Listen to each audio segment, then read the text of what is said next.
Hello everyone, how are you doing on this awesome Monday? I hope you had a really good weekend and I hope your projects went really well. We're really keen to see them, so if you do have them on GitHub, please do share a link in the chat and we look forward to taking a look at your awesome Angular work. You can see next to me, Andrew's chair's empty. He's be coming very shortly, so don't worry. There will be both of us still here today. Just to let us know that you're here, just write hi in the chat and so we know who's about. And today was going to be graduation. We wanted to demo some people's projects or get them to demo them, but people said they weren't ready, which is fine. So what we plan to do today is continue working on an open source project me and Andrew started last week. It's called Quiz Platform and it's using Angular and Firebase. So we will show you, so a lot of the Angular stuff you'll see, but we will show you the Firebase side. And we're keen to build this platform to give us real-time data, and let me explain why. So last Friday we did a very impromptu pub quiz online for techies. So instead of general knowledge questions about general history or current affairs, we did it focusing on tech. So we did have 4 rounds. We started off with general knowledge, then we went into the picture round, which was, really my favorite, because, like, for example, one of the things I did was I took old 1980s games, and hello people saying hi in the chat. Awesome, great to have you both here. And yes, we took 1980s games, and then I took an image, a screenshot of it, and I cropped it massively. So you might end up with like a foot or a bit of the floor or something like that, and you had to kind of guess what the game was. So that was the picture round, and then we had I think games round, and then it was history, testing people's history on technology, and it went really well. So we thought within a few hours building this platform, it still needs a lot more work. But our idea is that way we can capture people's scores, because at the end when people, so on Friday at the end of towards the end of the live stream, when we gave back the results of the quiz, people said, oh, I got 12 out of 40 or 20 out of 40 or whatever it was. But you don't have to tell them the truth. So we thought if we had a really simple platform using the technologies that we showed you over the last 4 weeks, adding a bit of Firebase, then we can store that data, we can get it in real time, and we can hopefully, at the end of our quiz, we plan to do it every Friday at 9 o'clock, we can see what people's scores are. So that's the idea. So we're going to continue a bit of working on that today, and we're going to do that with you. Eddie, bold. Yes, the hairdressers is closed, so clippers came out, and you can see it getting a bit thin on the top, I think. Okay, so let me show you the project from the code point of view, and we do need some help. There is lots of things that can be improved, and we'd love for you to contribute today and help. Let me clean my glasses. I've been building a PC all day, and well, I say all day, all afternoon, and got lots of dust over my glasses. And yeah, building a PC, a lot harder than I remember it to be. I think my case has its own like CPU and controller, and my processor cooling system has its own controller, and it's just cables and wires everywhere. It's crazy. So. And new glasses. Now, Monica, these are the same. They're probably just really dirty, so you couldn't tell, but thank you very much. I'm glad you like my glasses. They are a bit green, so if I turn to the side, I think they disappear. If you notice, look. No, this side, the glasses disappear. It's because the green is the same as my green screen. So if I take it off, I think if I show you more of the green on this side, let me see if this works. It will probably, I don't know, disappear. I was wearing a green top and it disappeared, and it was very weird. And I had actually had a green mug. Every time I went to drink on my live stream, I was saying, but your mug is like half disappearing, and it was because it was green as well. Okay, so I'm glad more people are here. Now let's get coding. Let's have a look. So if I switch to my screen, hopefully this is still set up like before and still works. It still does. How's the audio and video, by the way? Hopefully it's still okay. So this is our project on GitHub. I'm gonna share this link in the chat if anyone wants to take a look. And one thing that you'll notice is there's missing a README. So do I have any volunteers to create a README? Don't worry about getting the README right to begin with. Just maybe the name of the project, quiz platform. You can steal the description from the top of the page, and that's it. It's fine. And then other people can add to it. We can add to it. So if anyone wants to add a README, just say in the chat that you're README. You'll do the README. Stefano, it's okay. The video and audio is okay. Okay. Well, I'm building a new dedicated streaming PC, which should make it more than okay and make it awesome. And then Stefano, we can do our React versus Angular live stream, and everyone can see the real winner. Right. Okay. So, do I have any volunteers to do to create a README just with a title and description? And then this repo won't look so sorry and so sad. So just write in the chat who wants to do that. I'll even create an issue. Here we go. I've actually got a project board. So what we should do, we're doing an absolute MVP to get something running. So let's see, create README.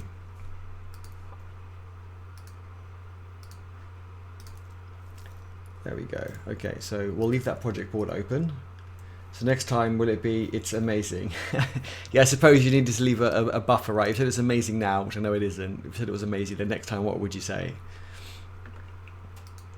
So yeah, this is our project. We're going to get a README soon, but we split it into two kind of sub-projects. So what you would have seen before is if I go into hosting, you'll recognize this.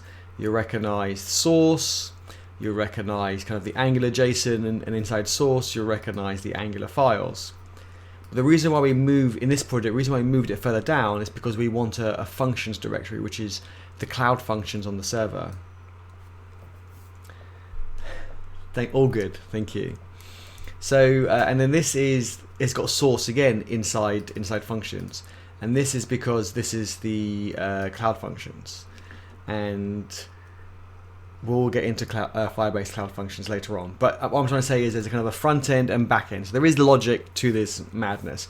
It's almost like a mono repo. But the reason why we didn't want to split it out into a front end and back end repo is because we do share, I'm trying to think, we do share certain Firebase deployments. We could do it individually, I suppose, where is in the hosting you deploy the front end, and then in the functions kind of repo, if it was its own repo, we would then only deploy the functions and the database rules and so forth. So there are things you could have done to split it up, but we've kept it as one to be simple, and they're both in their subdirectories. Can you please make your screen larger? Yes, I forget that every time. How's that? Is that better?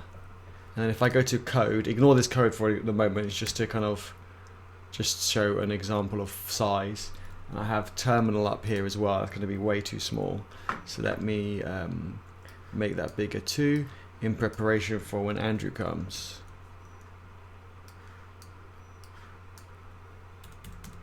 How's that?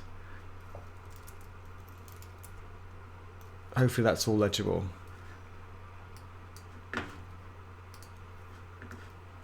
Okay, so just to go back to the repo, where is it? Okay, so is that okay? Is that large enough? Let me know. We can probably make it that much one bigger. Here we go. So Firebase, when you go into your project, in the root of the project, we moved the Angular into hosting, and then we did Firebase init to initialize the Firebase project. And then you can pick what you want. If you want the static hosting, if you want the Firestore, which is the database, it's a real-time database, but I don't use the word real-time because they have actually got their older database, which is called real-time database. So it's Firestore is the new one and the one you want to use.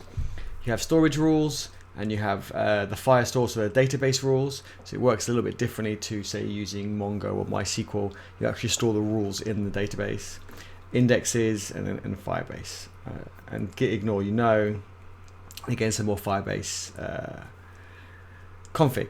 Let's get this project up and running so we can see it. So if I'm in the root of the project, as you can see, and I'm going to go into hosting because I want to see the Angular project, and let's boot up the Angular project. So if you remember correctly, it's npm start, and while that's running, let's look through the code. There are lots of files open because Andrew and me were working together on the same VS Code, and as he opens stuff and I open stuff, lots of tabs get open.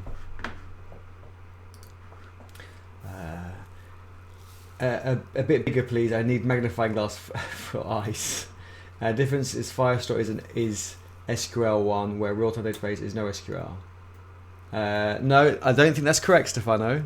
They're both no SQL, but Firestore is the newer version. So Firestore is still NoSQL. It still has collections and documents, and I can even show that to you as well, if you don't believe me. We go to Firebase. Wrong account. Code Mortals. Console. And we're doing the quiz platform. And if I go to database, yeah, collections and documents. This is where Andrew and me got to last time. So what we did, we created a quiz, and then the idea is we'll display the quiz on our page, on our application, and then people will apply. And once they apply, their document of this goes into the entrance collection, but also in the cloud function, I add it to the quizzes. So therefore, I'm trying to build a relationship between the two collections. I don't know if Stefano, do you still agree that it's definitely NoSQL? And then rounds. I can't remember why I did rounds. I'll have to look at the code to remember. This was like a week ago. Actually, no, it was like a few days ago. But it feels like a week ago. I'm going to make this a bit bigger actually as well. Hopefully that's okay. Right, so I've booted up the application. It should be running. We can see Angular's running. And let's go have a look what it looks like. I think it looked really bad because we're not using Material. As you know, Material is really nice. But Andrew wants to build his own styling project.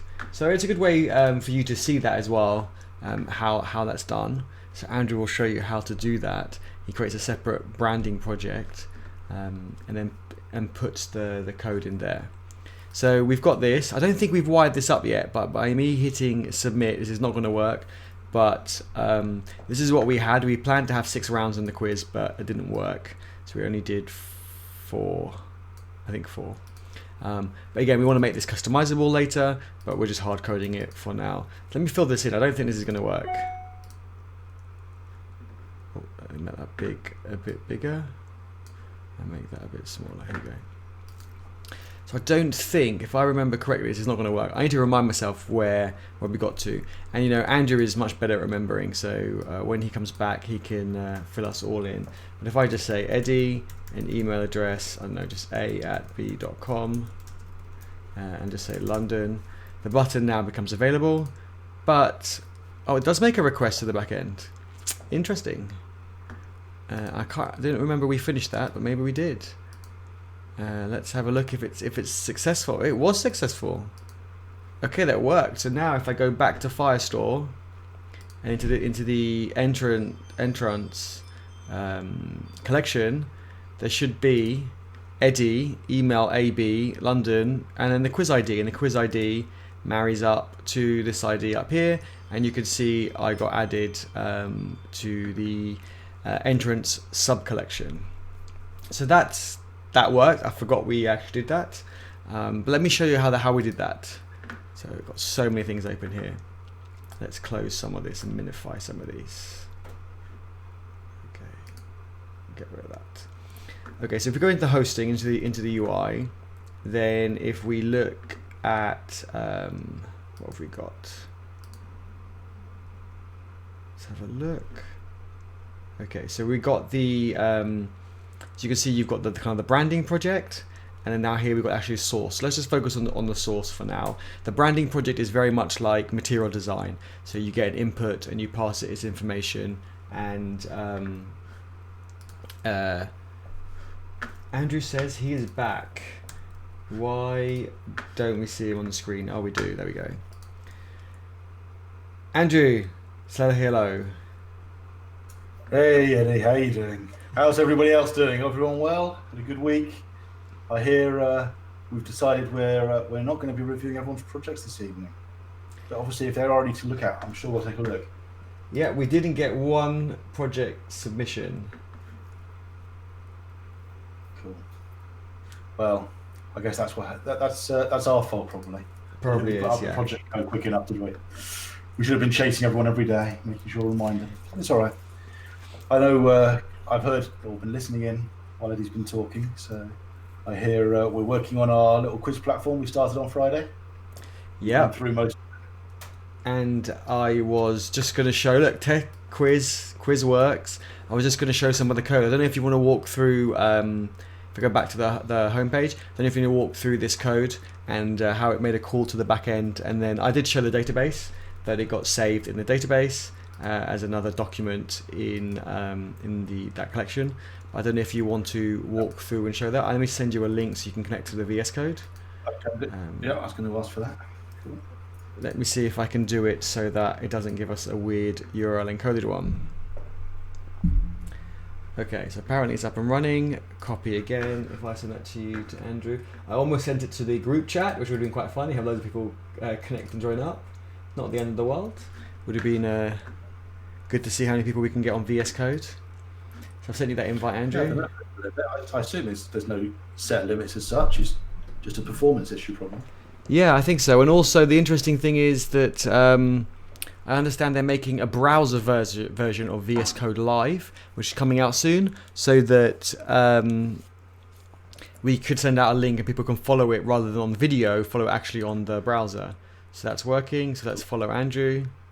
Okay, no hands. I'm going to let Andrew drive. And I'll keep an eye on the chat. Okay, so everyone would like to hear a bit about how this is built. So Monica says we fixed it last week with Andrew. Thank you very much, Monica. I'm glad you have much better memory than me. I couldn't remember where we got to. So thank you for reminding me. So yeah, we got it working, which is good. Cool, yeah. So on the front end, I assume Eddie's taking you through some of the back end. It's quite simple, the back end at the moment. It's just a single endpoint. Just takes a few fields and stores that in a database. Front end equally as simple as it's largely at the point, I guess, where we've got to over the last few weeks, which is why it's quite a nice thing to continue. So you can see a bit more about how we might build something more real. So the two things you can see is there's a source folder. There's also this project's brand folder. So what we've done is we created a library, so we could host this brand up on NPM if we wanted to as part of the deployment. And then there's all the front end code. So you'll see a normal source folder with an app inside there, and 4 pages, so a welcome page, a quiz section, a question, and a leaderboard, which is what we want to build to start with. But in the source folder, what we've done is we've created how we want an input to look, so we can style up an input. If you do have a look at this project, taking a look in the component TS file, you'll see some interesting things going on, like this value control accessor. It's an interface, so it just says you need to implement that, and that allows you to then effectively build an Angular form component. So this value control value accessor is the important part, and it comes with effectively these four methods down here it will throw in. If anyone wants to know more about these, feel free to talk to us on the GDG Slack or join our Code Mortal Slack as well. There's 2 places you can find us fairly quickly. Happy to go into those into more depth, but for the purposes of the moment, I won't jump into it too much. The main things you'll perhaps recognize from previous sessions is we have a few inputs in here. So it accepts a label, a placeholder, the name that we want to give the input, and what type of input it is. So text, email, and text areas, all we look to support to start with. And then standard component really says an HTML file to go with it. If it's not a text area, then show a standard form input. If it is a text area, then we show a text area input instead. That's about it really. There's nothing too clever. There's some styling in here then, so this is how we want to style it up. It's a fairly basic style now. Have you got the project started? I do, yes. I showed it a minute ago. I saw it up. There we go. So you can see there's not too much going on. Where's your screen share? I'm hidden my screen share that you're sharing to me so I can see what's on the screen. Yeah, so the inputs are there. There's just big, wide inputs going all the way full width, black outline, white body text, and if Eddie was to type something in there, it's just it's using the same font the rest of the site uses, I believe. It should be inheriting the same font. Lovely. And then at the moment we've got this button down here, so we do need to create our own custom button, so we might do that in a moment, because buttons are going to be quite important as we build up a quiz, right? There's probably going to be lots of different types of buttons we might want as well for a quiz. People might want to select which option they believe is the choice they want to make and so forth. So let me show the backend code as well. So that worked, but I didn't get to show the backend code yet. So if I go to... Yeah, unless you want me to show the other side of the front end. Oh yeah, no, you carry on. Sorry, carry on. Yeah, I'll only show it very quickly. So just on the other part of the front end, so that's the library. So that's our inputs. That's how we manage our library. On the front end, to consume our library, in our app module, you should see there's this brand input module, and we've given it a name, app brand. So to make that app brand work, which references our brand project, you actually do that with a bit of TypeScript. So there's a tsconfig file that Angular comes with. Just down, get the right tsconfig, the app one. And you put these paths in. So again, you can see the project up on GitHub. You can have a look and see that. But it's the tsconfig.app.json is where we reference the paths we want to use. And in here, we can call it brand and tell it that that's going to be anything that's exposed by this public API TS in the library. That just allows us to name things. I won't say any more than that right now, just that that's where that name's coming from. If anyone wonders, oh, how's brand coming in? It's the same way if this was hosted up on NPM, we might have it something else, because brand is probably a name that we can't use from NPM because it's probably someone else has got it. So we might call it Code Mortals /brand, for example, if it was on NPM. What else have we got just quickly? So the main component is very empty. The HTML file, it just has a title for the site. We will put a nice menu up there at some point. It has a router outlet. And in our routing, we just have the reference to the 4 pages we've got. So home page, or a welcome page, quiz page, question, leaderboard pages. And then each of those at the moment, they're very much the same. The main one is on the welcome, we have that form that Eddie was showing. And it works just like any other reactive form. So even though we've built our own input component up here, it works just like any other form in that we define the form as a reactive form. So it's a form group with an alias, email address, and location on it. And then when it gets submitted, it's going to call a service that we've created. I'll nip into the service in just a moment. But the HTML that pairs up with the form, because we're using our own custom component, just calls the brand input as the component we want to use rather than being a normal input field. But it still passes in this form control name.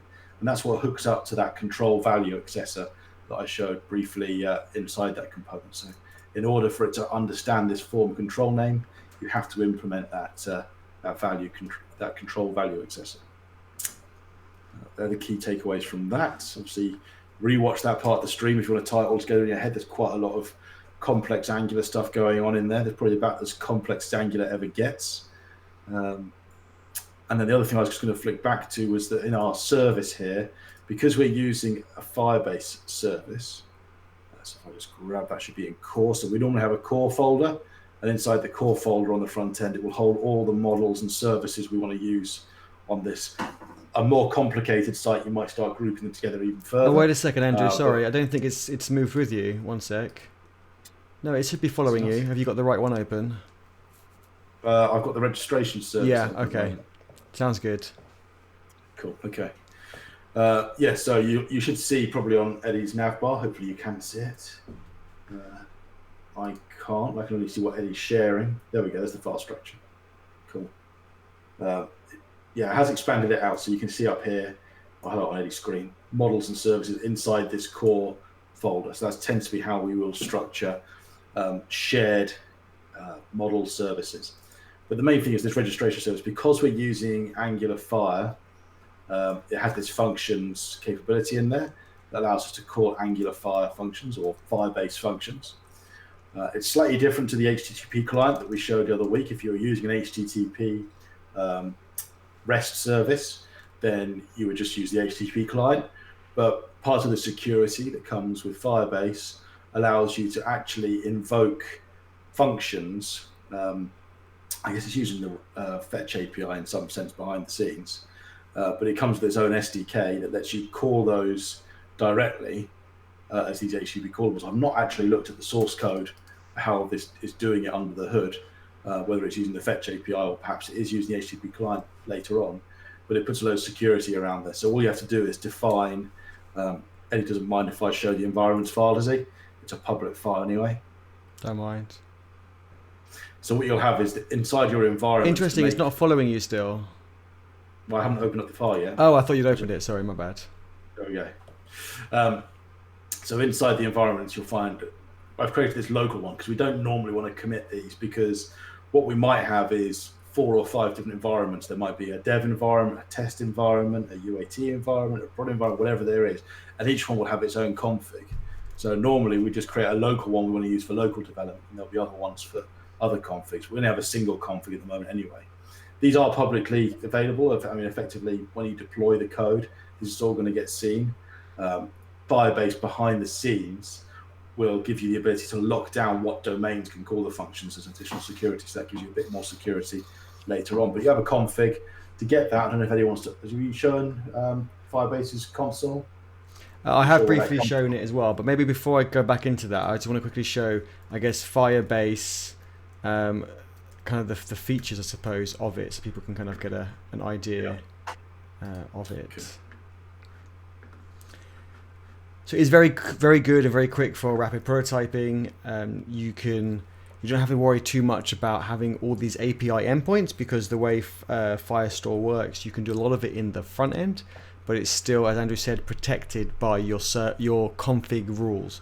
And the config rules are pretty straightforward. So if I open them, it's called firebase.rules, and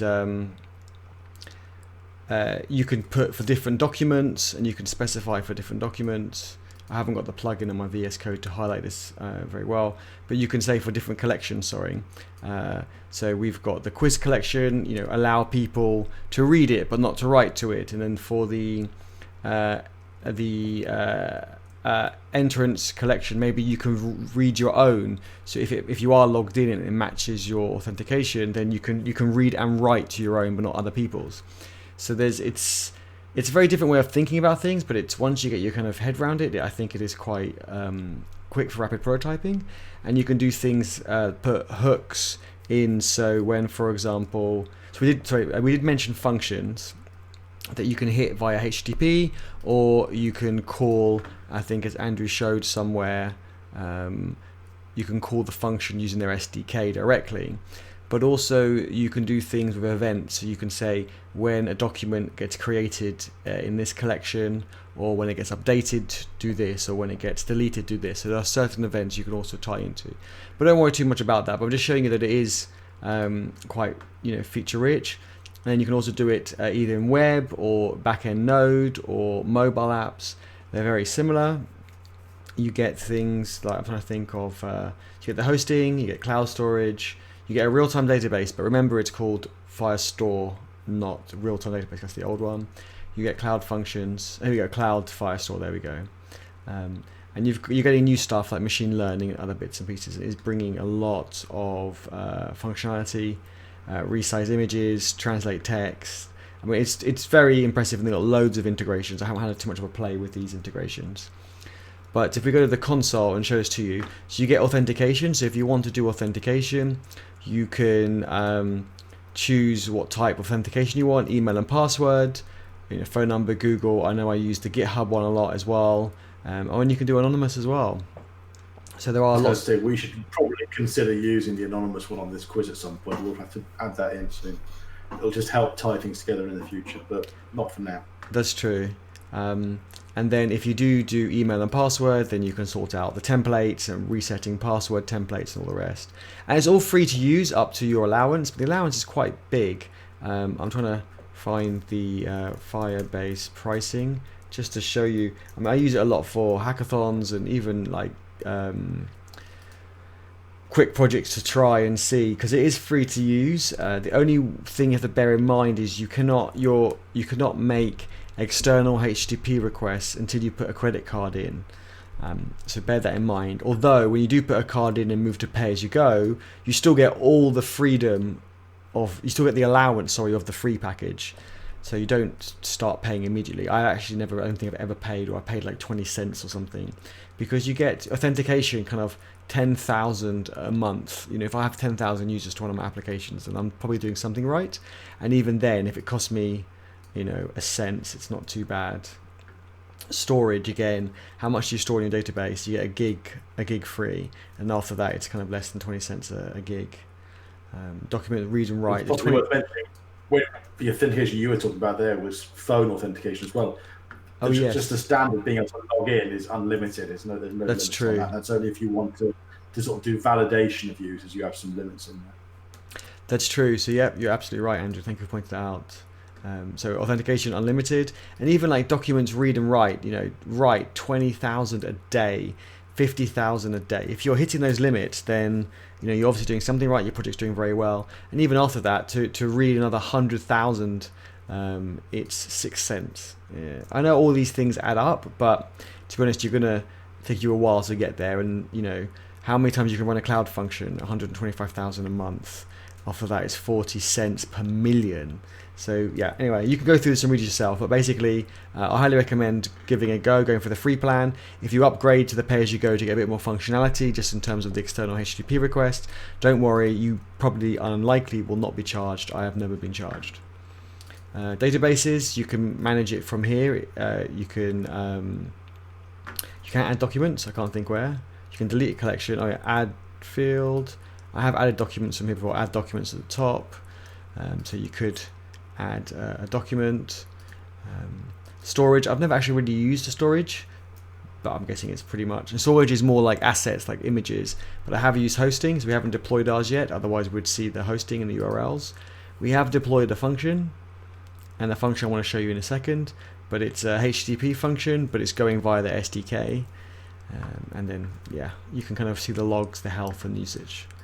So actually, if I show you the function, you'll see how straightforward it is. Under functions, and under functions you get this index TS because we're using TypeScript, and I've put the function directly in there, but I want to pull it out later on. As I add more functions, I'll pull it out into its own file, but for now I think I'm only going to have like one function. But I have moved the models out, and the models allow me to structure the data. So what we do is we've got functions, and we say on HTTPS on call, and you've got the data coming in, and this is the data that the front end's sending, and it's sending this type of data. You would recognize that from Angular. It's still very similar, so it just got optional ID, and it's optional because when it comes in, it hasn't been created yet, so it doesn't have an ID yet. But when it gets returned, it does have an ID. And score and results again are optional because it won't have it for this part of the process. And we return a promise with the same object, but it will now contain the ID.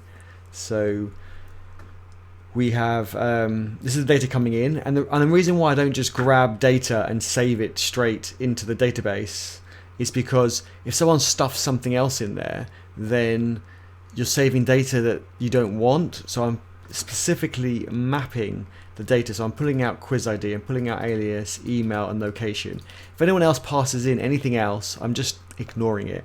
I'm not trying to validate it. I'm not trying to say, oh, you passed me this extra bit of information I don't want. Just ignore it. Trying to be as successful as possible. And so what we do is then we say... We will add some tests in the future to cater for those situations. So don't think this is normal. This is very much the happy path. We want to get something built quickly so we can start getting feedback quickly, and then we would harden that up. Yes, this is more like kind of a mini hackathon we did in an afternoon on a live stream, and yeah, we were just doing it very, very quickly. This is not necessarily the best practices. Well, I know it's not. So yeah, bear that in mind. And then, so once I've now got my... Have you shared the link to that stream? Should we share the link to that? Yeah, if you can grab that link, and I'll just carry on with this file. One wants to watch a three-hour stream of us trying to hack away. There is a gap in the middle though, so you'll need to jump forward. We broke for about an hour in the middle. We did, yes. We did take I'll grab the link for bit of a break. Actually, we had another call we had to jump onto. So yeah, so I mapped the data back to the I can't even say this word. How do you say this word, Andrew? Entrant. I don't know. To this object, and then entrant. Oh, Entrant, yeah. It's a stupid word, I'm just saying. And then what we do is we've got admin Firestore. So when you're doing Firestore on the functions, you get full admin access. But when you're doing it in the Angular, you don't. So therefore, we say get us collection, this word that I can't say, and then I'm adding that as a new entry. So and once we've added as a new entry, we get a promise back. And we get the written object, and from that we can get the ID. So now I'm taking the original object that we created above, adding the ID to it, and returning it to the next part of the promise on the chain. And then the next part of the next part of the promise on the promise chain is you can use async await, but I think you need to change it in Firebase because it doesn't use it by default. I think it's only by beta at the moment. So for you to use the new features like async await. So what I do next is I get the quizzes, because I can say quizzes. I get the quizzes collection, and then I know what quiz ID it is. We have hard coded it on the front end because we've only got one at the moment. And then I update it and I say, for this field on the quizzes document, I'm adding just the ID. And that's why on the I go database, just to walk you through it, yes, we add a new document to that collection, and then we go to quizzes and we add a new the ID from the other document to this collection. So we're able to join things up later, and then I return the whole object with its new ID. So it comes in without the ID and it goes out with the ID. And you can do this in a transaction. Firebase does have transactions, and you can do it with a transaction, but being lazy, I just haven't. The chances of this failing are very slim, and it's not mission critical. But if it was mission critical and you didn't want orphaned documents and so forth, then you would want to wrap this in a transaction, a bit like you would with a SQL database. Andrew, can I just pass over to you for a minute? Yeah, are we going to move forward with something then? Yeah, I can start building a button component. Do the button component. I've just passed that over to you, and I'll be back in 2 seconds. I'm just going to mute myself. Okay, perfect. Oh, can you open the terminal and share the terminal to me? Yes. So VS Code live. So with your projects, need any help, we can open this. I've got it running. I've got the project running over here, Andrew. Do you want me to stop it and run it in VS Code?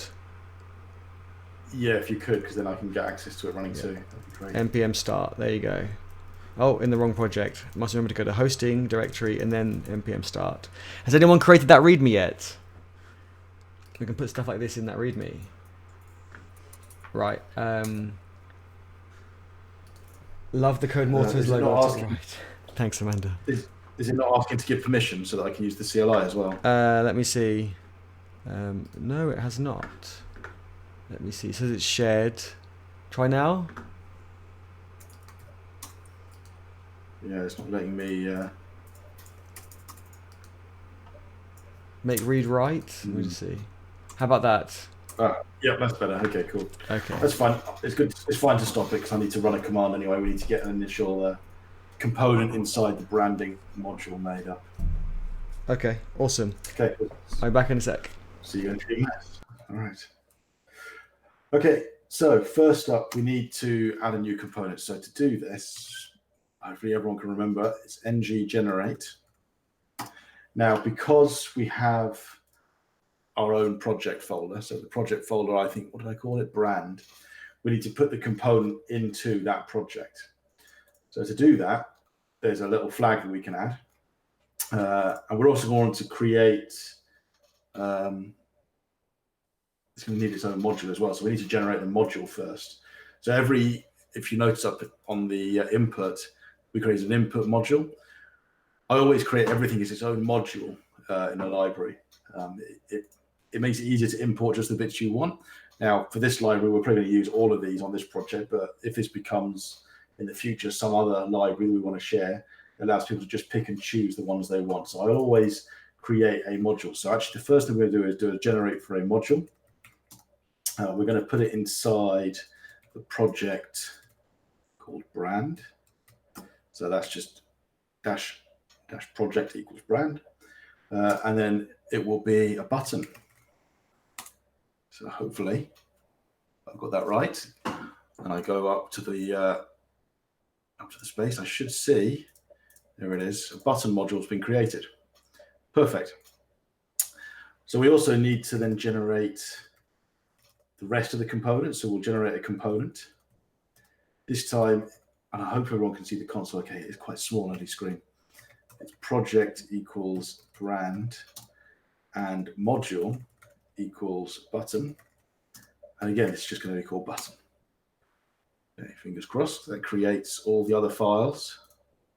Yes, I can see they've all appeared. So it's given us a TS file, it's given us a spec file. We're not doing stuff with specs at the moment, so I'm going to delete that just so it keeps out of the way. We can always bring those back in the future. And it'll just create a button works piece at the moment. So because this is a library, we need to add it to the public API. We probably could have done that. I'm not sure, I've never tried to do it through here. I wonder if we could have done that when we created the component. I can't see anything that's done it. Okay, never mind. Anyway, I've just noticed it's put lib in there. We call it brand. We forgot there was another flag I should have put in to say what the prefix is. The default otherwise would be lib. We're using brand. Okay, so to get access to this, we need to make it available on the public API. So I'm just going to duplicate the line for the input and add one for button. Okay, we call that button as well. Let's just save everything. Save all somewhere. Okay. And then I should be able to go straight over to our welcome page where we already have a button and just change that to being a brand button. Now, it won't understand some of the flags that are in this at the moment, like the type and the disabled, but it should understand that we've got a button on the page, and unfortunately, Eddie's not sharing his screen. So I'll do an npm start and I can just check it myself. Eddie's not got the browser open, so we can't show this on the screen. So you have to bear with me. We're going to write some code, mostly blind, and we'll show you what it looks like at the end. But at the moment, it should be coming up with basically something that just says button works, because that's all that's in the text here. Now, from one of our previous sessions, we learned that we can use ng content to display whatever content is on something. And in this case, the content is the word join. So because we have the word join in there, oh, hang on, there is an error on the page as I did start it up locally. I haven't yet added. We've got brand input module being declared. We need to add brand button module as well. Button. And it needs to go into here too. This is where we might want to expand this to create a different module. I might do that in a minute just to show how we do that. Because if we've got lots and lots of our brand ones that we're importing, we might want to have a separate module that just declares all of those, and we can consume them all in one place then. But we'll just do the one for now. Okay, right. So back to our component. So ng content, as I just said, will only be displaying the word join. It doesn't currently know that it's a button because brand button doesn't tell the component it's a button. So we do still need to wrap this up in some button context. So we'll put the word button around it. We might want to keep the type, so we don't know yet what type it was. If this one was a submit button, so we'll just pass into here type, and we could tell the component. This is where it's quite nice because a lot of people forget to tell a component what type it should be. So what we can say is we can say input for the type value, so public type. I like to tell you what you're allowed. So the types you're allowed at the moment are basically button or submit. But we can set the default to be button.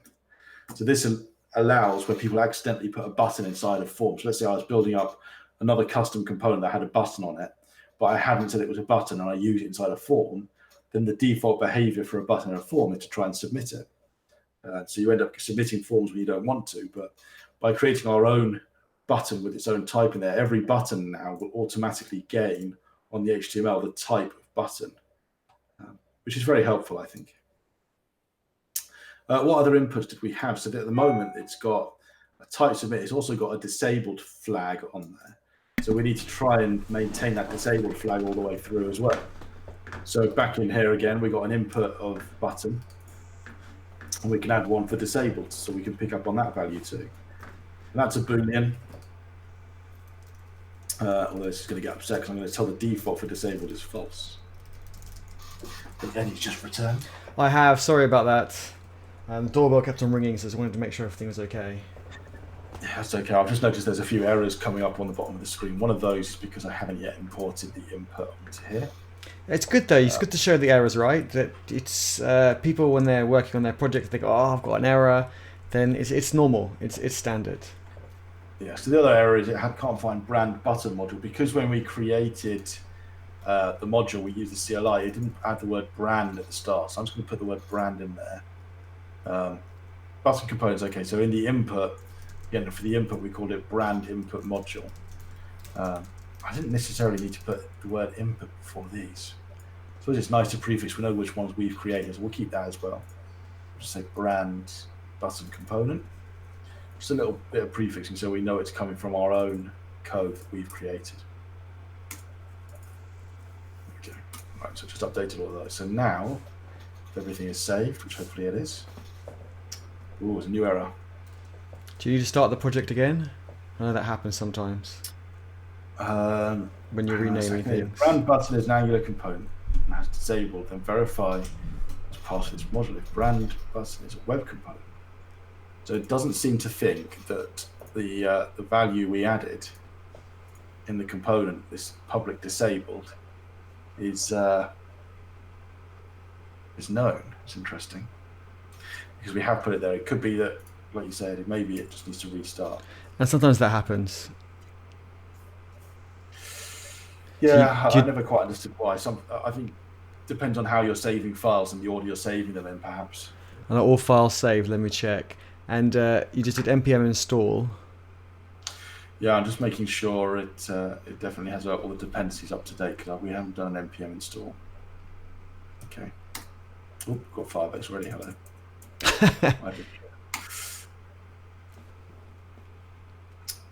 Okay, so let's try that again. npm start. See if it finds everything okay this time. I'll just sort of glance over the code myself quickly. All looks good. You've got the browser open. Can you show the browser, see what it's looking like? It's still building. Yeah, in a second. Hopefully. Oh no, error's still there. Still got the same problem. Let's go to the first one. So the first one says, in welcome component HTML, brand button is not a known element. Brand button is an Angular component, then verify it's part of the module. Brand or number 2, brand button is a web component, then add custom, not that one. I know exactly what we've done here. So normally with buttons, because buttons have a few special attributes on them, we actually maintain the browser's knowledge of disabled, and we would normally do it as a directive. For yeah. Well, so components can be attribute based as well. Often you see it as a directive, but there are a couple of cases, like for button, where it's a bit of a special case. We set it as an attribute, which means in the TS files we have to change the selector to be button, and then in square brackets brand button. You'll note we camel case it rather than hyphenate it because that's the standard way for HTML attributes to be written, is camel cased. Okay, let's start again. Wait a second. I think people are probably confused. I know I'm confused. Okay. So if you go back to the HTML, do you want to check it works first, I suppose, and then we can go. I did work. Okay. Is the video stream okay? Because there was a mention that yeah, yeah, all good. Okay. But where do you want to go back to? So I created a button module. We used the CLI to create the module first within the project. We then use the CLI to create the component and attach it to the module. What we then did was in the HTML, we've added the button text. We don't actually need that at all in here now because we shouldn't need that at all now. Because it's a button already. Because we're keeping it as a button, yeah. Okay, so have a look. So if the button appears. I think we still have to declare the ng content though, just so that the same button appears. Let's double check that. Yeah, the button's there. Okay. Is it a button? No, it's not. Interesting. It's a brand button, so it's not a button of a standard HTML button.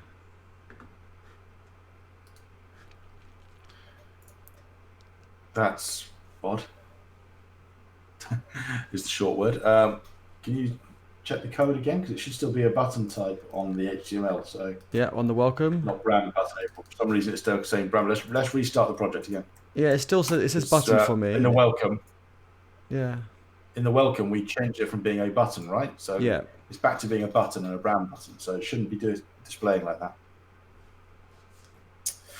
Yeah, so we did make a mistake earlier where I did declare it as a tag for brand button. We shouldn't. We should have done it as an attribute because we do want it to continue looking like a button. It looks like it's back to being like a button again now, so that's good. Doesn't look very good though. And then we can.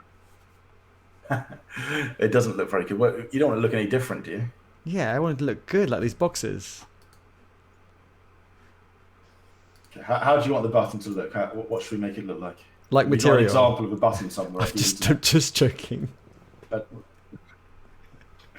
Pick a button on the internet. Go and have a quick look. Do you want one? No, you're a good designer. Like, I trust you. Bootstrap. Yeah, Bootstrap. Do something like that. I don't do design. You are pretty good. You don't do design, but you are good at it. So I trust you. But you know, straight away it needs some padding around the text.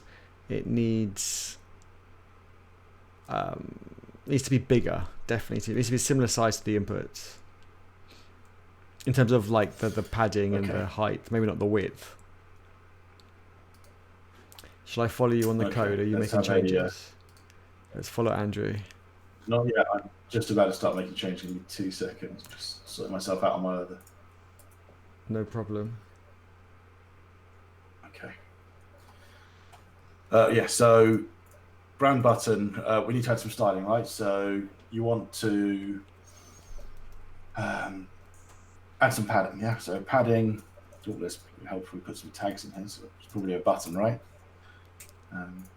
So this is, we're just changing the SCSS in, if I go back to the file list, change the SCSS under the actual button itself. So this is not going to pollute out anywhere else in the project. This is specifically just for...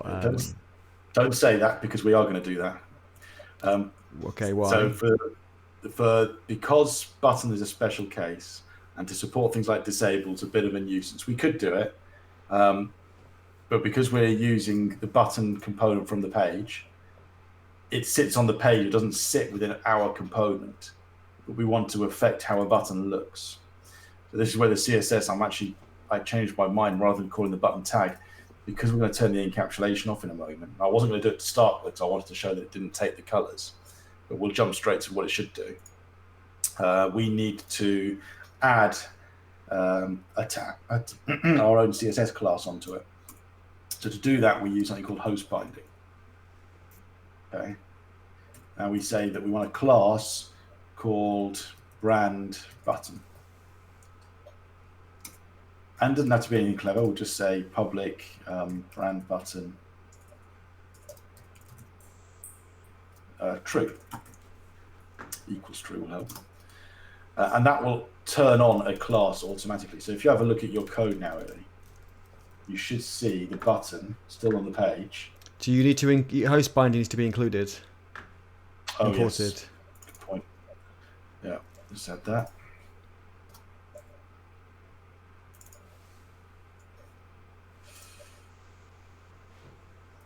Okay, so you should see the button on the page now.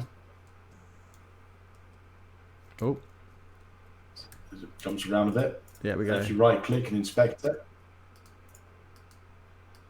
hopefully, if it all works correctly, you'll see the class on there. Maybe. I can't right click it if it's disabled. Let me try now. There we go. I learned something new today. Yeah, it is a button. But it didn't add, as I was expecting, it should have added a class onto it. I'll tell you why, because we're not using an input. we can just say true. Just literally turn it on. You don't have to put the public part in. Just say host binding, put that on. It's always going to be true. We just always want it there. We don't want someone to be able to affect the value of it. Otherwise, it needs an input to make active. Right. Got you. Second, third time lucky. No. I'm doing all this off the top of my head because it's a little bit unplanned. You remember so much. It's not there. Here we are saved, right? It's not there. It's saved, isn't it? Looks like it's saved.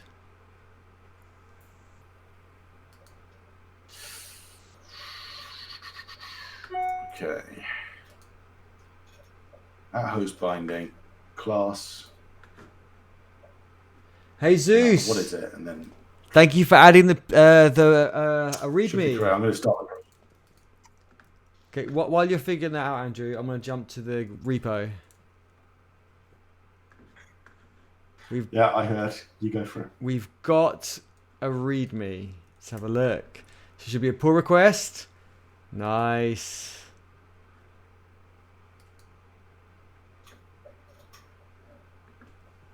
README added a title, Code Mortals logo, and basic description of the project. Let's have a look. Cool. And you used the CDN. Very cool. Awesome. Looks good. Let's check. We can view it. If we say view file, we can actually have a look and see what it looks like. There we go. That looks pretty cool. Let's do that. I'm going to accept that. So if you look now, for people to, I've had some questions about GitHub. So on the when you first come to the repo, there's nothing below. It even suggests adding a README. So now if I go to the pull requests and I say merge, I'm going to just update your commit message. So if I squash and merge, I should be able to update your commit message. Actually, there's only one commit. I didn't have to do that. I'm just going to put the issue number in it. So just dig out the issue number 12. Okay, so if I just change that to 12 and say feature, and we'll say the feature is for, and then part of the docs. It's just our style of writing, well, not our style, something called conventional changelog. It's just a style of writing your commit messages. So therefore, you can pull out an auto-generated changelog where you have all the docs, you have all the features, and then all the docs within the features, and all the features for a specific thing. And if you've got bug fixes or anything like that, you can pull them all out together. So title, logo, description. I'm not going to say added to README because you'll know from the pull request it's added. Or I can say that in README. There we go. So if I squash and merge, perfect. And now, if I go back to the beginning of the project, you will see that there. So it looks much better straight away. So if you've got your own repo, I highly recommend doing that. And I am going to close this issue because now it's done. And if I go back to the project board, I can just drag that all the way over to be done because now that is done. Awesome. Firebase function for when people register. I've done that as well. So actually, let me close that. That is also done.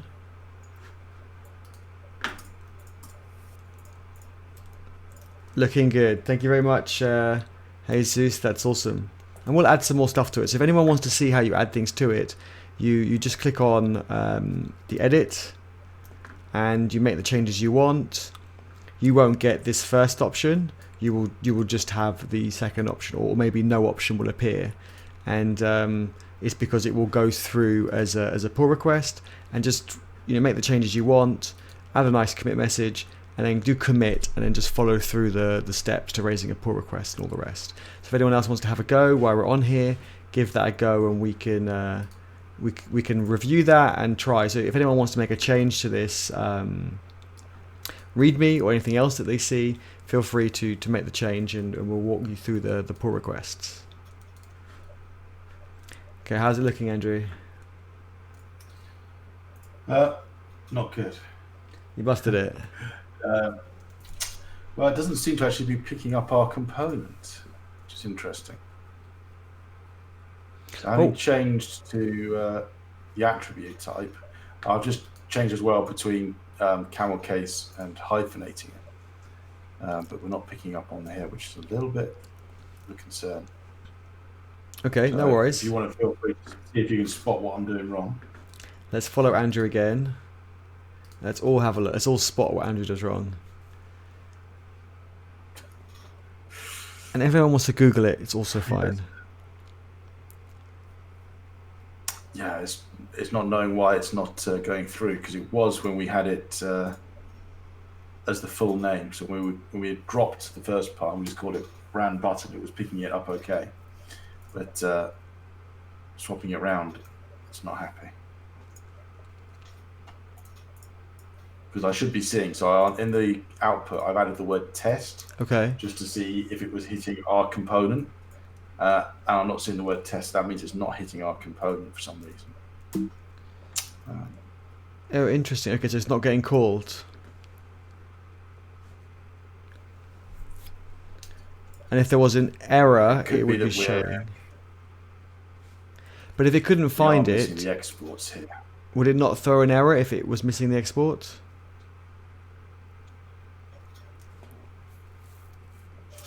Look at this. Well, not necessarily, because it's a button. It's a normal input type now, right? Okay. So it'll just fall back. That doesn't seem to have done the job either. I'm just comparing what we've got on here. That seems okay.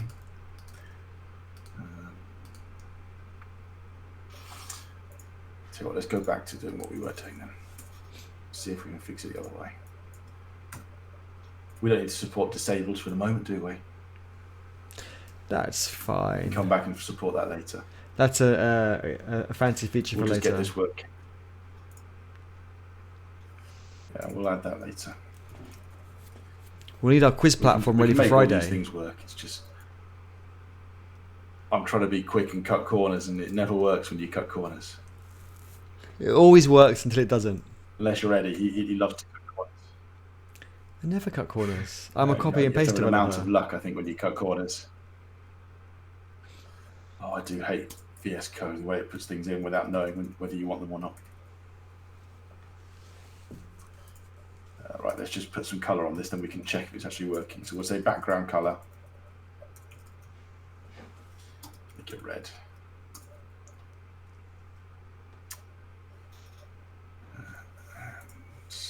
Turn this off. Let's get rid of that. And then we should be back. Yeah, it's compiling. And it's reloading. It does not like that button. How is that button still disabled?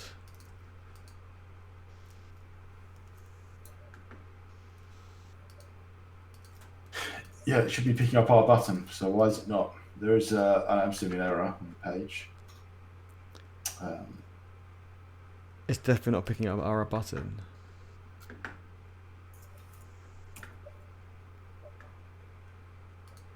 Not that one. Let's close that. Let's close some of these files that we don't need.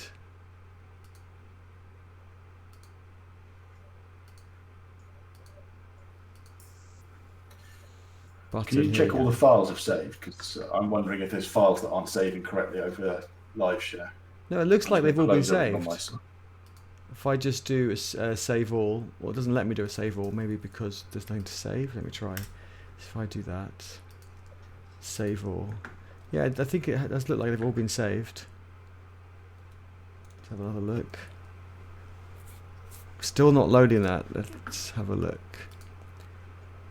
Because you've put the button, the class is not coming through, and in your welcome page you've called the brand button component, type submit, and you've called it join. Oh, it's rebuilding. Did you change something? Oh, you stopped it and started it. Okay. Yeah, Yeah, now it works. Yeah, sometimes I think when you do any major changes, it needs a start and stop. Okay, so we've got a red button. Kick it into gear. Okay. Okay, so we can start this now, finally. Okay, I think red is good. Possibly it was working a minute ago as well then. But I need a padding.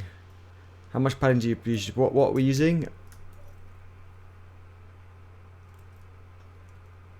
There we go. Look at that. Button's better already. Brems, yeah. Massive button. Let me remove some of the standard browser styling that you're getting. You can add stuff as well while I do this. You style it up, I'll style it up. We'll see what we end up with. Okay. What other styles do we want? Let's see. So I put padding on it. We need a border for sure. I like a good border. Border, let's just say 1 pixel. We'll say solid. And I don't know. We'll just start off with grey. I can't save it to see it because Andrew's left it in a busted state.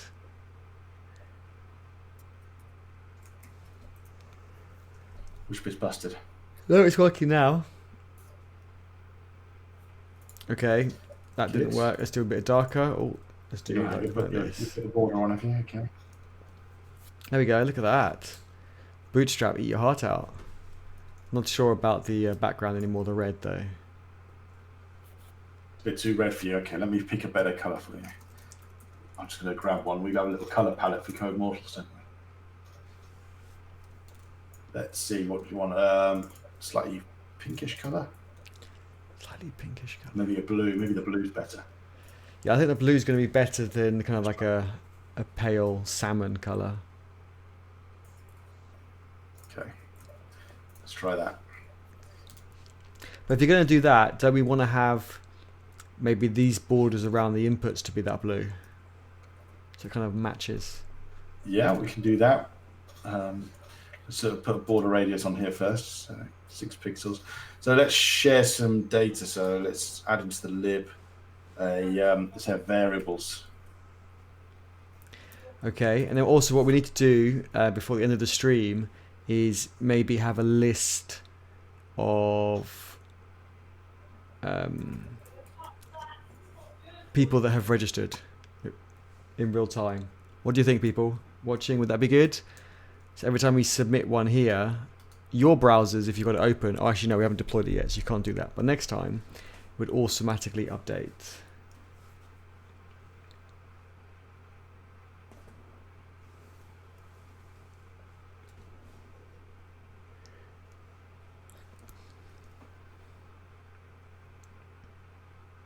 The curved corners look good. You're doing the same on the input as well. Oh, we've missed that. We weren't following you. Just follow Andrew. So you created a variables file. There we go. So Andrew's created a variables file that he's put, I'm guessing in the root of the project. Yeah, and he's adding colors. And then in the other files, this is the great thing about SCSS. He imports it, and then you can actually use the variables. It's a bit like coding with JavaScript. Let's continue to follow Andrew and see what he's up to.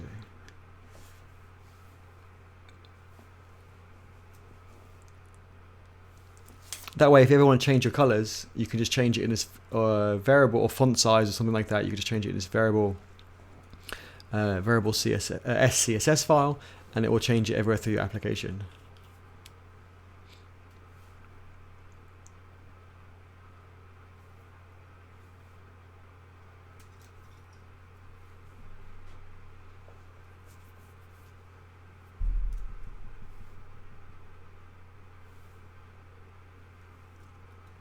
So while Andrew's doing that, let me do the same to the input files. I don't think Andrew's doing that one. Here's the input, and there should be an SCSS file. I won't change the colors, I'll let Andrew change the colors, but I'm just going to, so if I import that, And then I want to put a border on these ones. Let's see. I don't think Andrew has a border just yet. Oh, he does. There we go. Solid. But if we put a border, what color have we got? Andrew is using brand secondary dark. So if I do the same, grab that, go to input component SCSS, and then just add that onto there. Hit save. I don't know, Andrew might have it in a broken state, but look, now you can see the same color is on the button as well as the inputs. And if we ever want to change that color, we change it in one place and it changes it everywhere. Okay, let's go back to following Andrew and see what he's up to.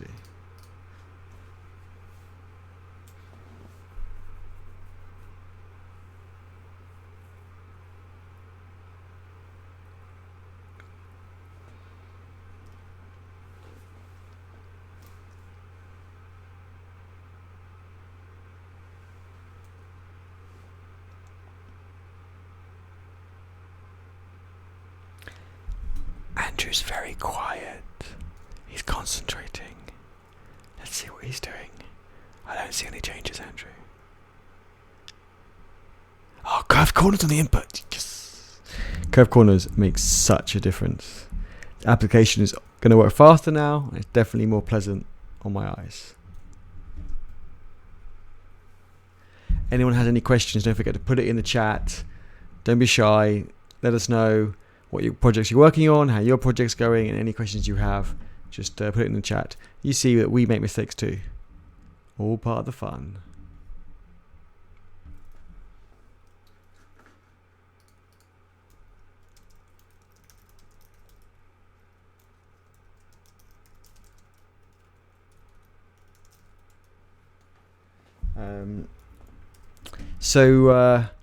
Let's see. Right, so we've got the curved corners, we got the font, we've got the join button. What else can we do? Let's pull some data from the database. This is database going in. Let's try and pull some data from the database. As it reloads, as Andrew works on things, let's try and pull some data. So if we go to here, what is the app about? Jose, I hope I pronounced that right.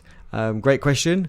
The app is going to be, let me bring up the repo, and you can see here. So it's going to be, we're just doing a real prototype, quick and dirty, with Angular and Firebase. And what we wanted to do is, we started a quiz last Friday, so we could do like a pub quiz online, but focus on tech. And we are keen to, so that people don't have to write it on paper and then tell us, when we give out the answers, tell us, oh yeah, I got 8 out of 10 for that round, etc. and so on. We thought if we did it as an online platform, therefore we could put the question up for a certain amount of time, and when we skip to the next question, people then can't see that question and add an answer, and they're going to have a countdown, and then we get a result at the end, so therefore we can see who gets the highest score, rather than someone at the end saying, hey, I got 38 out of 40, and you don't know if it's true or not. So that's the plan. Keep it really, really simple. So in the Firebase database, I can see Andrew's just on a submission by the looks of it, something got updated. So we have quizzes, and at the moment it'll just be the one quiz. We've actually got this quiz ID, I think, hard-coded in the front end for the moment. And then each quiz will have a different rounds, like for example, this is just general knowledge at the moment. And then, although I don't know if we need the rounds anymore, we were moving it. Yes, no, we mapped it with an ID. And then we will also, these are the people taking part. So you can see there are 4 people taking part. And that's what happens on the form that you saw at the moment. When you submit that, it appears in this collection. So what I'm keen to do is bring this data out of that collection onto a page, and it will be real time. So what we can, hopefully that answers that question. And you should join our live stream on Friday at 9 o'clock UK time, where we will maybe not have this platform ready just in time for Friday, because we've got also a client deadline for Friday, but we'll still do pen and paper old school, and we'll ask kind of history questions, history in terms of tech, in terms of coding, and we'll ask We did a picture round, which was my favorite. Okay, I came up with the pictures, which is why I thought it was funny. But I took like screenshots from 1980s games, and then I cropped them in massively. So you like had like on Street Fighter, you had someone's foot, and it was like guess what the game is, and it got harder and harder as it went along. So that was good fun. So any questions about what we're building or the tech that we're using, do jump in and let us know. So what I'm going to do is I'm going to come out of the branding project, and I'm going to see the pages we've got. So we've got a leaders board page. Oh, Andrew has made one already, and he's probably done routing to that too. Let's have a look. Leaderboard. So if I navigate, not leaderboard, we could put people on a leaderboard, I suppose. I can always move the code later, but if we've got the home page, you've got the quiz. I mean, on the quiz page, when you're holding, that could be quite good. Let's see. Let's have a look. If I go to the quiz page, I know Andrew's making some changes, so the project will be up and down. Oh, didn't mean to put that at the end. Tech quiz works. On the quiz page, we should list people. So what I'll do is, now we're on the quiz page. Close that page. And let's close leaderboard quiz. Let's open quiz, and let's just put a list of people. So what I'll do is I'll hard code a list now, and we can display it on the front end, and then we can change it for the Firebase data. So what I'll do is, if I go something like this, let me move this mic back so I can type a bit better. So if we say we've got, I don't know, I can't say this word. Entrance. So it'll be public because we need it available in HTML. And I don't know if Andrew has my models that I have in the backend. Maybe not. I might need to copy those over. But for the moment, we can just have it as any. It's not good practice, but I would just have it as any just to get some data displaying in the front end. So what we want is just me hard coding stuff. So if we just pick something like I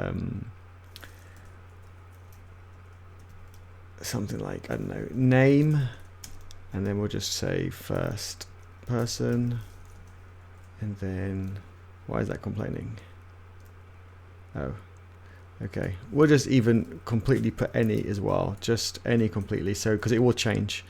First name, and then actually if I make it on a single line.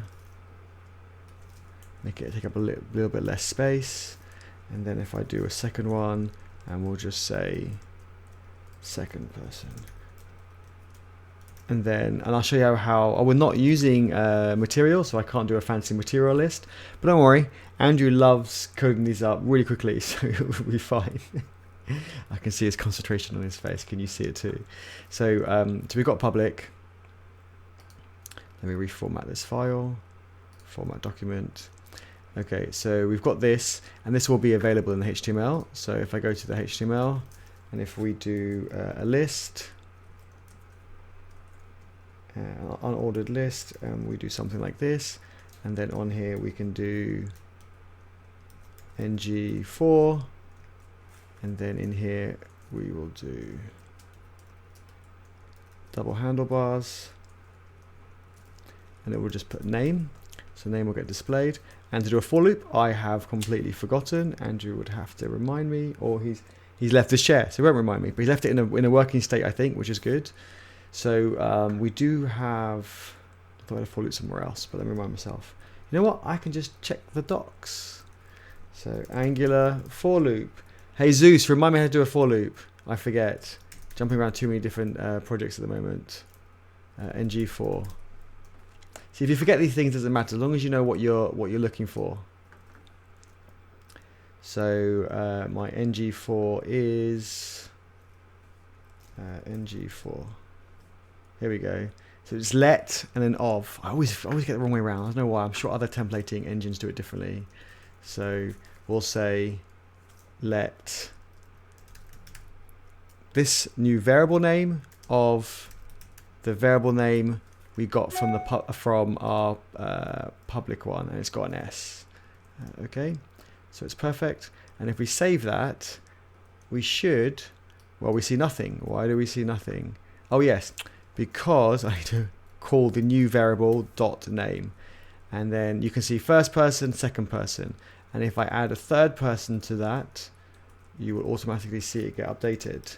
And then this is going to get updated from the database as well. So we are going to take it a step further. So I've added a third person, haven't changed any of the HTML, and you can see it's updated.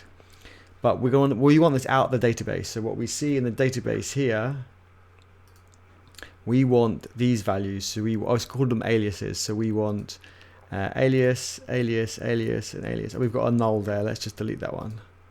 I don't want that one. So we want to do that. So next, what we'll have to do again is remind myself of we're using AngularFire, and remind myself how to do that. So the documentation is pretty good, and we should find it down here. Authenticate Cloud Firestore documents. Here we go. So we will want to get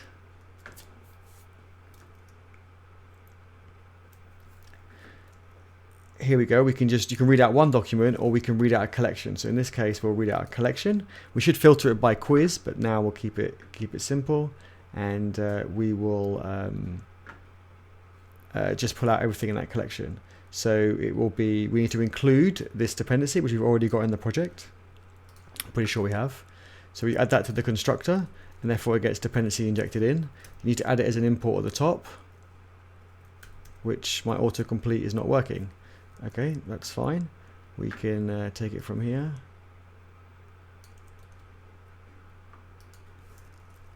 Add it in at the top. And then we can see that these are the items. So we will do that in the constructor. And we're going to say, so items collection doesn't exist. And that's fine, and you can probably chain these up completely. I don't think we need the in the middle part, and then we could say change this to our class variable that we have at the top. An item, where does item come from? Item, I don't know whether they've defined item, but that's fine, because what the collection will be, we'll just leave it for any for now, but we should really change that and create an object for this. So this won't be name, I'm going to put it as alias, and we are going to delete these in a second, but I just want to show you it will get overwritten by the new data coming into the data from the database. Jesus has a question. Now that I have forked the project to my repository, what should I do to update it with changes for your commit? That's a really good question. Really good question. So what I would suggest doing is, there's a really good documentation on this on GitHub. So GitHub update my fork, I think it is, and it's going to explain it. Sync a fork, that's what they call it. So this is on GitHub. Oh, they've changed the styling since I last looked. But so your fork has an origin of your repo. So for example, if I on the command line, if I do git remote -v, not b, you'll see that I have origin for fetch and origin for push, and they're for my repo. So you should have that for your repo as well. But what you will want to do is have a remote, which will be our project. So, and once you've done that, and this should tell you how to do it. This is syncing it. So what you will need to do is, let me find the examples. Yes, so here you go. So look, git remote -v, you get your project. And what you want to do is you want to add a new upstream, which is the source project, so our project. So what you would do is you do an git remote add upstream. So therefore upstream becomes the name that you will use. And then this will be the link. Don't use HTTPS, use SSH or the Git or whatever you normally use, but just check that it matches the same. And then when you do git remote -v, you should have your origin, which is your repo, your forked version, and then your upstream should be our repo, the original. And then I'll share this link in the chat as well, so you can see it. And then when you go to syncing a fork, what you need to do is you will then do git fetch upstream. So it won't change any of your local code. A fetch when you do a pull, effectively a pull does a fetch and a merge. So all a fetch will do is bring it down into kind of your, locally you have in your Git, locally you have two versions. You have your working kind of direct working space, and then you have, I guess, the synced version, which you're syncing up with your origin or your remote. And when you fetch, you bring it down into that kind of holding space. And then when you do a merge, you bring it into actually your working branches. So yes, you do a fetch the upstream, and then you do a merge. So therefore you git merge upstream master. So the recommended thing to do is not to commit to your master, because then you can't keep it update with ours. So what you will do, if I draw on my screen, if you have, so if this is our repo, so this is like an S for source, and then what you do, you've taken a fork of that, and I'll call that F for fork. So what you want to do is everything you do in your fork should be in a branch. So I want to call that, sorry for my bad drawing, call that branch. That's a B, by the way. Because when you create a pull request, you create it in the source repo from your branch into probably the master in the source repo, that way. And the reason why you don't want to do it in your master is because when you do a git, when you add the remote, and when you do a git fetch and you merge it in, you want it to come down from here, and you want your master in your fork to always have only the commits that you fetch. Because if you do any of your own commits to that, you're going to get conflicts because the history won't match the original history of the source repo. So yeah, the master in your fork should always match the master from the source. Yours might be a bit behind, but every time you do a fetch, it should match it. And therefore all your work only happens in the branch. So you kind of get this circle going of code changes. So hopefully that makes sense with my squiggly, terrible blue diagram. But let me know in the chat if you want me to explain that again or differently. But that's basically it. So that's a really good question. So your branch in your fork that you created, I'm guessing you created, actually I can check. If I go back to the pull request that you raised, it should tell me the name of your branch. So closed, it says it was raised in your master. So what I would do is I would delete your master and refetch it, and then force push it to your repo, because although that worked because it was your first commit, and you haven't fetched the original repo, now if you fetch the original repo, that will probably have a problem. So yeah, you never want this to say master. You always want it to be your own branch, and you can name the branch anything you want. Okay, how do we get to? So what I was doing, Andrew's working on that. Okay, and if I go back to what did I call it? Was it quiz? I think it was quiz. And we had our list of things. So Angular Firestore is what I was doing. So yes, it had a problem with... It's quite hard when two people are working on the same project. They're making changes, the page is reloading, and I lost my error now. Can't remember what it was. Quiz. Angular Firestore, no provider. So it's saying that it doesn't know what to do this and where to get this from. So what I'll probably do, what we need to do is include that, and I have included that somewhere else, or maybe it was the functions that I included, not the Firestore. So we just need to go, as you know it, we need to go to the module, and you can see that we have functions, but we don't have the one for Firestore. So if we go back to the documentation, that's the Angular docs, we go here, and we go back to their beginning of their repo. It should have an example of it. If not, I'm pretty sure I can guess it. No, they don't have an example, so let me try and guess.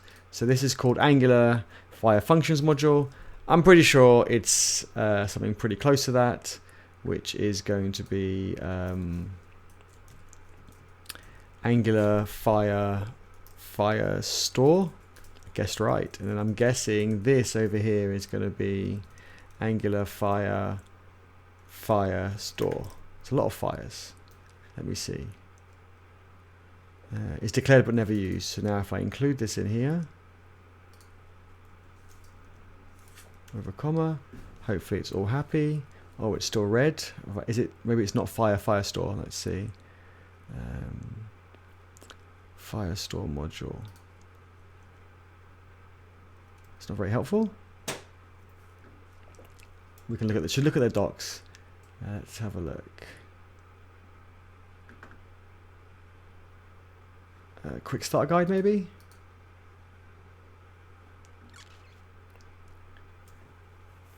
Here we go. So I like this new feature in GitHub. It's pretty cool. It's just like, you know, you have it on your code base locally. You actually have it on GitHub.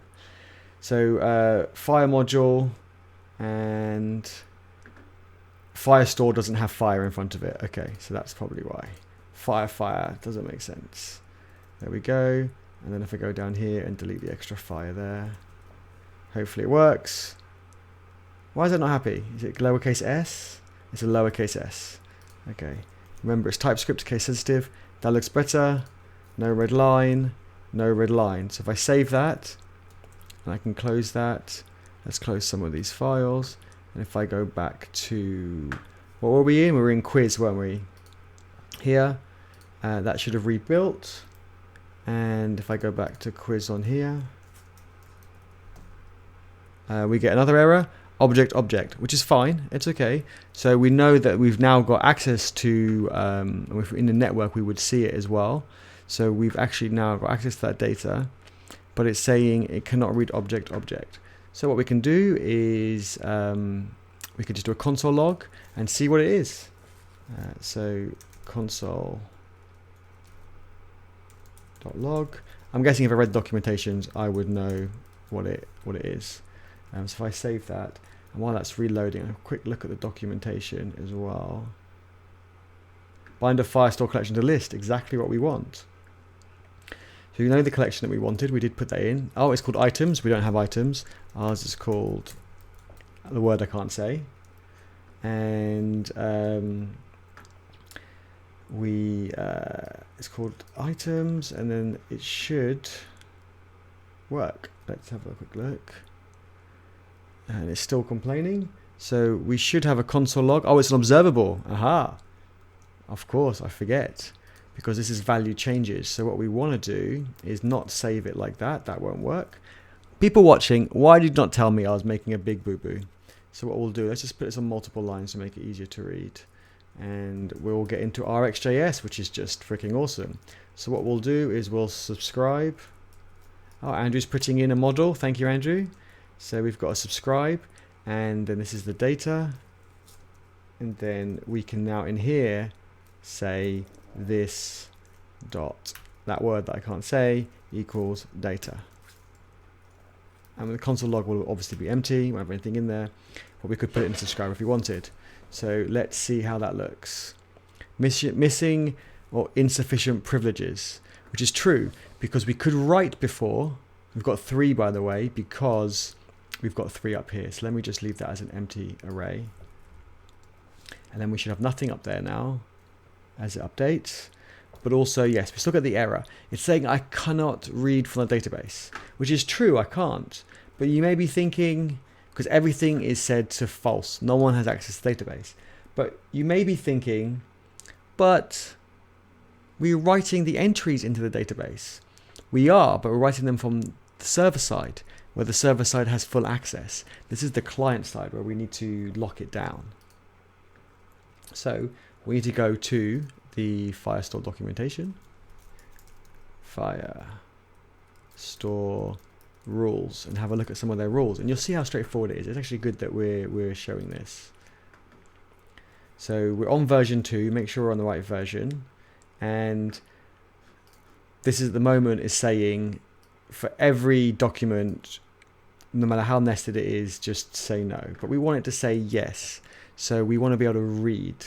So there are things you can do like this, which you can say if you're logged in, and if you're not logged in, fail it and so forth. But we've got no login at the moment, so we need to have it a bit more open, especially for reads. Writes go through the function where we can put some validation, some rules, and be a bit more strict. So we're going to say in here, we're going to match the collection that I can no longer still can't say, and we can split these on multiple lines. So let me duplicate this, and we're going to say allow write false, and we're going to allow read true. And then read can also be split down into collection or particular documents and all the rest, but we'll keep it open for now. And then we do have people's email addresses, so we might need to have a little bit of think about that. Okay. So if I save that, it's not going to change anything. I actually need to do a deployment just of the rules. So what you need to do is if you go Firebase deploy, or should we deploy? Did you say something about GDPR then? Yeah. Were you talking about GDPR? I didn't email say, address. Yeah, because an interesting one. Email addresses are okay because they're not defined. They're not uniquely identifiable.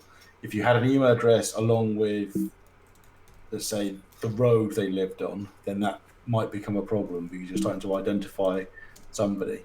But because most email addresses aren't specific, it's not like Andrew.4marks.hampshire at something. It's not identifiable enough. There's lots of people with the same name out there, right? If you happen to be unique enough in the world to have a unique email address that everyone knows that's you, then, well, congratulations for getting that, I suppose. But yeah, GDPR, an email address on its own is okay to hold, apparently.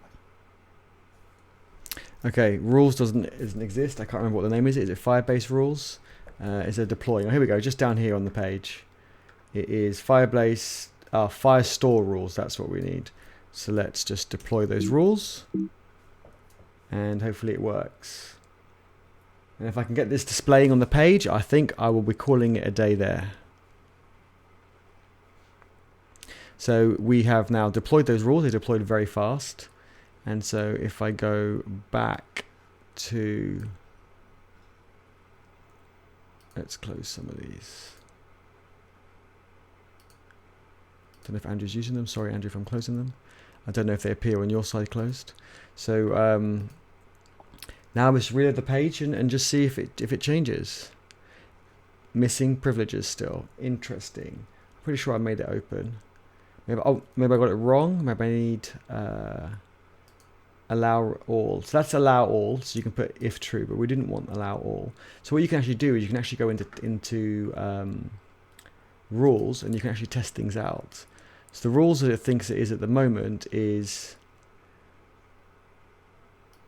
for this read and write. So rules playground.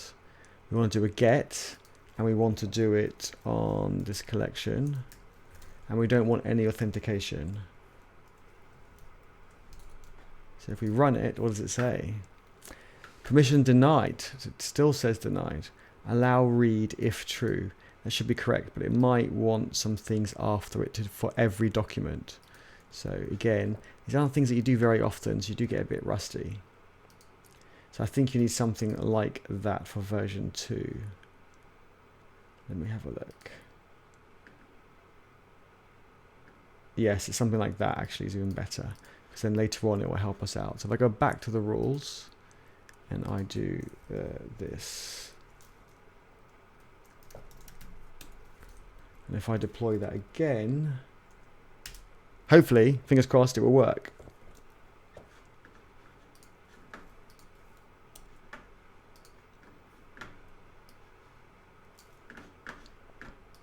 Deployed. Run the page.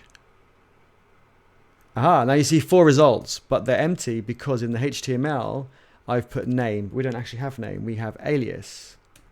So if I save that, and now you see alias is what I typed to one of the users in the database, live stream test, Eddie, and that. So if I open a new tab or a new window, so you can see it side by side, and I go to localhost 4200, and I add a new one, the one on the left, without even reloading. Andrew, don't save any files at the moment. I want the page to reload. Show them the real-time database. So this is Andrew, and we can put Andrew at codes.com and location UK. And if I hit, I just put start quiz now, it should automatically appear on the right. So it's going to go through the function, and then the function is going to add a new entry, and you can see on the left, without even reloading the page, it is there, and it worked. So that is real time, and I can show you another way by actually making an edit in the database.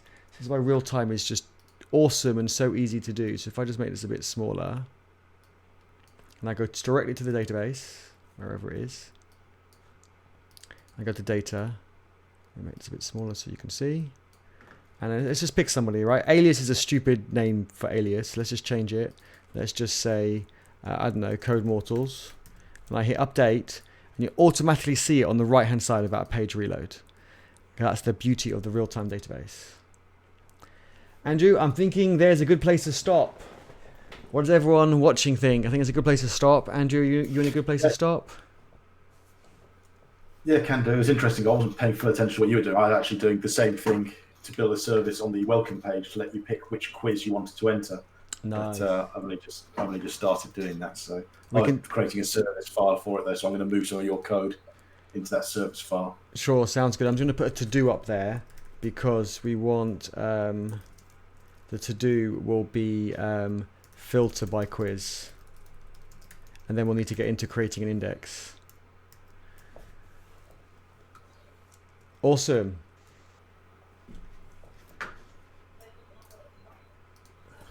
Yeah, sorry for leaving you on your own a bit there. No problem. We got some time here, and I had to jump back and forth and help out sorting a few things. That's fine. We got some things working, so that looks good, and we can maybe move some of these over as well. So, welcome page of user details. We can leave that in progress, I suppose. Still, holding page ready for quiz to start.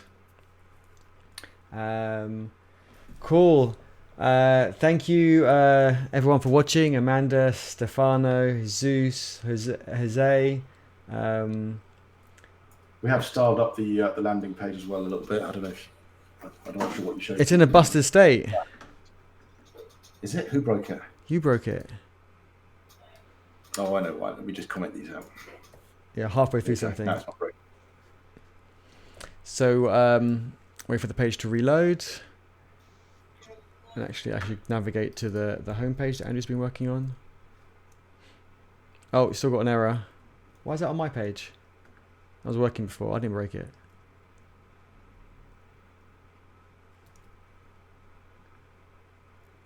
Cannot find the name. It doesn't like your class. You have included it. It is there in the model.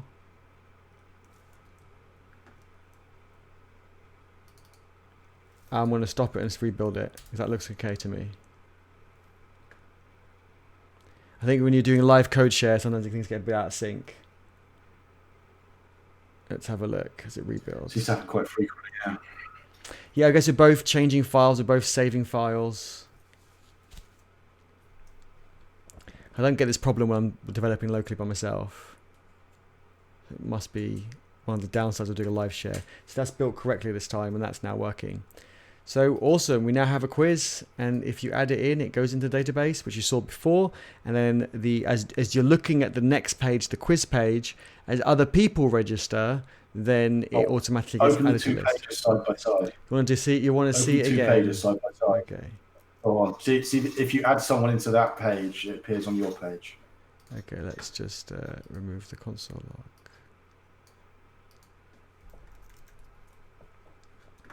So if I go to the quiz page on here, and then we'll add ending stream, end at stream.com, location world. If I hit save, no refresh on the right hand side, I'll make it a bit bigger so people can see it. And then if I hit start quiz on the left and the right, you will see ending stream added. Done. No refresh, nothing. So real-time data. And once we deploy this, you can have this open and we can add people and you can add people and update it for everybody who's on that page. So that's where it becomes really, really interesting and really efficient, because it will broadcast to everybody rather than everybody polling that database. The database will broadcast that there's been a change. This is where RxJS, observables, and Firebase work really, really nicely. Awesome. Everyone, thank you so much. We really enjoyed geeking out and coding with you. Don't forget, we've got our quiz night on Friday at 9 o'clock. And it might be using this platform, it might not. If worst case, we will just use pen and paper, but we will have some quizzes for you, some tech coding quiz questions and some retro questions as well. Don't forget to give the stream a thumbs up and subscribe if you haven't already. It's been great fun and we look forward to next time. Have a great evening, everyone. Okay, thanks a lot. And hopefully the last few weeks have been very helpful to everyone. Oh yes, it's true. Continue asking us questions. This evening, I suppose it was a little bit impromptu as to what we were going to do, because I think the feedback was that there wasn't many people that were ready to present anything. So hopefully it was just nice to see a bit more, I'll say, real coding and problems that come up when you're trying to do something for real. Yes, that's true. Yes, this is our last session out of our kind of Angular 4-week, 5th week bonus this week, but we are going to continue working on this project, so we will continue streaming, and I'm sure we'll do a lot more things with GDG Cloud. They have been awesome, and we do have I'm sure we'll have more events coming up with them soon. And we've got lots of ideas as well if we do something like this one again, because we've certainly learned a lot ourselves going through doing this too. Absolutely, lots of great questions. Have a great evening, everyone. Be safe.